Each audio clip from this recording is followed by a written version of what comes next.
حدیث پاک میں آتا ہے کہ رسول صلی اللہ علیہ وسلم نے فرمایا کہ میرے رب نے جب مجھے بھیجنے کا فیصلہ فرمایا، ایک تو یہ کہ میرے اسلاف اور انساب دونوں پاکیزہ پیدا ہوئے۔ اسلاف سلف سے ہے، جس کے معنی یہ ہے کہ جن کی پشتوں میں اللہ نے مجھے رکھنا چاہا، وہ عبداللہ، حضرت عبداللہ سے لے کر حضرت آدم علیہ السلام تک، اور جس ارحام میں اللہ نے مجھے رکھنا چاہا، وہ سیدہ آمنہ رضی اللہ تعالی عنہا سے لے کر حضرت حوا علیہ السلام تک اللہ تعالیٰ نے دونوں رشتے اتنے محترم اور پاکیزہ بنائے کہ میرے والد عبداللہ سے لے کر حضرت آدم علیہ السلام تک کسی جگہ پر بھی غلط کاری کا کوئی شبہ نہیں۔ اللہ نے مجھے اتنا پاکیزہ بنایا کہ پروردگار نے اپنے حبیب پاک صلی اللہ علیہ وسلم کو نسب کے اعتبار سے، خاندان کے لحاظ سے کسی بھی طور پر تانے سے پاک رکھا۔ اگر ہم اس چیز کو دیکھ کر اس زمانے کی طرف رجوع کریں نا، تو میرے اور آپ کے لیے اس میں بہت بڑا سبق ہے، خاص طور پر ان ماؤں کے لیے جو بیٹیاں رکھتی ہیں، اور وہ مائیں، ان پر اللہ کی رحمت ہے کہ ان کے پاس بیٹیوں کی نعمت ہے، لیکن ان کے لیے اور ان بیٹیوں کے لیے جوانی کی دہلیز پر قدم رکھنا، یہاں پہ ان کے لیے نکتے کی بات ہے کہ وہ یہ کہ اللہ کے محبوب نے اس بات کو کس قدر اعتماد سے بیان فرمایا، اور اللہ رب العالمین کو جو چیز ناپسند تھی اس کو دور رکھا، یعنی نہ صرف قریب کی عورتوں سے بلکہ اس نسب میں پیچھے تک کی عورتوں سے اللہ پاک نے بے حیائی کو اٹھا کے پرے کر دیا، کیونکہ بے حیائی اللہ کو سخت ناپسند ہے۔ کیونکہ ربیع الاول کا پیغام ہم نے لینا ہے، ورنہ سیرت کی کتابوں سے مجھے آپ کو اللہ کے محبوب صلی اللہ علیہ وسلم کی حیات پاک، سنت پاک، سیرت پاک کی طرف کے حوالے سے تفصیلات ملیں گی۔ ہم گھر میں بیٹھ کر پڑھ سکتے ہیں، اور اللہ ہمیں توفیق عطا فرمائے کہ ہم پڑھنے والے بنیں۔ تو ہم نے اس مہینے کا جو پیغام ہے نا ربیع الاول کا، اللہ کے رسول صلی اللہ علیہ وسلم کی ولادت با سعادت کا، اس پیغام کو ہمیں لینا چاہیے۔ تو ایک یہ بات کہ اللہ کے حبیب فرما رہے ہیں کہ اللہ پاک نے میرے اسلاف کو پاک رکھا، پاکیزہ بنایا، کوئی غلط کاری تو دور کی بات، غلط کاری کا شبہ بھی نہیں رکھا۔ تو اس میں مجھے اور آپ کو یہ پیغام دیا جا رہا ہے کہ اللہ کے محبوب فرما رہے ہیں، اس کو فخریہ طور پہ بیان فرما رہے ہیں کہ میرے رب نے اس کو پاک کر دیا، میرے انساب کو، میرے اسلاف کو، میرے اسلاف کی عورتوں کو پاک فرمایا، یعنی کردار کے حوالے سے پاکیزہ بنایا، حیا کے حوالے سے نکھرا بنایا۔ اور دوسرا، اللہ رب العالمین کے چناؤ کو بھی دیکھیں، اللہ پاک نے جس نسل سے اپنے حبیب کو دنیا میں بھیجنا تھا، اللہ رب العالمین نے وہاں کی عورتوں کو، وہاں کے مردوں کو اعلیٰ کردار کے اندر پاکیزگی کے ساتھ رکھا۔ تو میرے لیے، آپ کے لیے پیغام ہے کہ آج ہماری ڈائریکشن کس طرف ہے، ہمارا مطلوب اور مقصود کیا ہے۔ ہماری بہنیں اتنی پیاری، اتنی باصلاحیت، اتنے اچھے گھرانوں کی بیٹیاں، اتنے اچھے خاندانوں کی بیٹیاں، اتنے عزت دار ماں باپ کی بیٹیاں کیا کرتی پھرتی ہیں؟ ایسا لگتا ہے کہ ان کو شیاطین آ کے چمٹ گئے ہیں،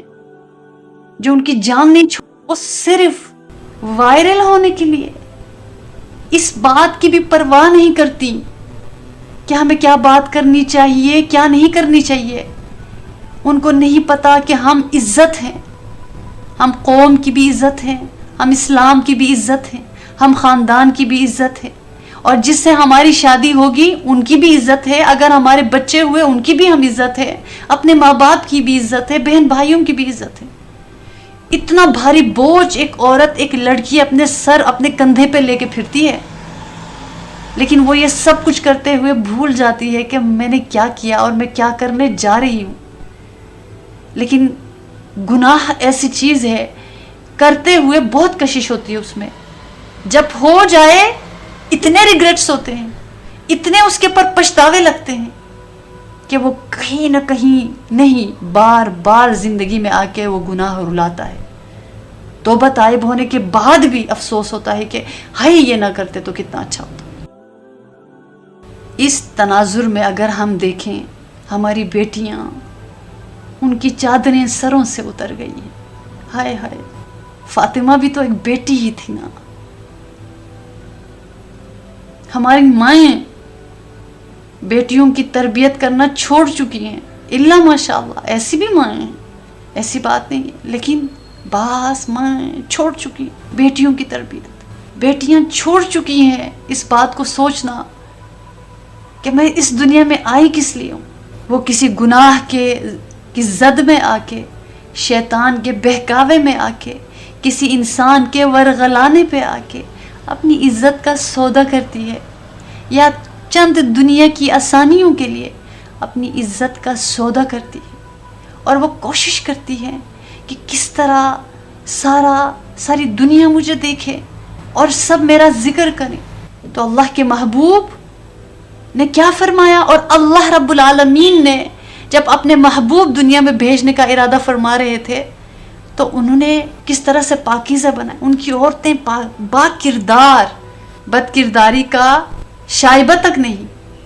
اعلیٰ کردار، اتنی پاکیزہ با کردار خواتین۔ اللہ نے اسی وجہ سے حیا کو اپنے کلام میں ذکر فرمایا، اللہ کے محبوب نے اس کو ایمان کے ساتھ جوڑ دیا، جہاں ایمان نہیں، یعنی ایمان اور حیا ساتھ ساتھ ہے، جہاں حیا نہیں رہتی وہاں ایمان نہیں رہتا، اور جدھر ایمان نہیں ہوتا اصل میں وہاں حیا نہیں ہوتی۔ تو جو بندہ کہتا ہے میں ایمان والا ہوں، اور وہ کیسے بے حیا ہو سکتا ہے؟ غلطی، غفلت، گناہ انسان سے ہوتا ہے، خطاؤں کا پتلا ہے، وہ توبہ کر لیتا ہے، لیکن جو جری ہو جائے، جو مصر بن جائے، گناہوں پر گناہ کرتا چلا جائے، اور وہ بھی بد کرداری کے گناہ، اور پھر نڈر ہو جائے، اور پھر اعلانیہ کر لے، اور پھر دوسروں کو بھی اس طرف جوڑنے کا، اس طرف لانے کا ذریعہ بن جائے، ایسے اٹریکٹیو طریقے سے اس کو پیش کرے کہ دیکھیے میں نے یہ کیا تو کیسا ہو گیا، اگلی بچیاں اس کو دیکھا دیکھی کر رہی ہوتی، اور یہ ان کو ٹھیک ہے وہ اس کا خون گرم ہے، اس کو ابھی ہوش نہیں ہے، لیکن اس کے ارد گرد والے کیوں بے ہوش ہیں؟ ان کو کیوں نہیں پتہ چلتا کہ میری بیٹی تو ہیرا ہے، کسی سونے کی کیا ویلیو ہے میری بیٹی کے آگے، کسی ڈائمنڈ کی کیا ویلیو ہے میری بیٹی کے آگے۔ اللہ کے حبیب صلی اللہ علیہ وسلم کے حوالے کے بارے میں آتا ہے کہ اللہ کے محبوب جوان کواری لڑکی سے بھی زیادہ حیا رکھتے تھے۔ آج ہماری زندگی کا مقصد یہی ہو کے رہ گیا، تعلق بناؤ، 1 سے بناؤ، 2 سے بناؤ، 4 سے بناؤ، 10 سے بناؤ، ان میں سے ایک تو نکلے گا نا شادی کے قابل۔ یعنی ہمیں اللہ رب العالمین کے فیصلوں پر اتنا بھی اعتبار نہیں ہے کہ میرے رب نے جو میرے لیے چوز کیا ہوگا وہ میری پسند سے کئی گنا آگے۔ ٹھیک ہے، کوشش جائز حد تک ہوتی ہے ماں باپ کی طرف سے، لیکن ایک عورت، ایک لڑکی کی ڈگنیٹی، اس کی سیلف ریسپیکٹ وہ کہاں رہتی ہے پھر؟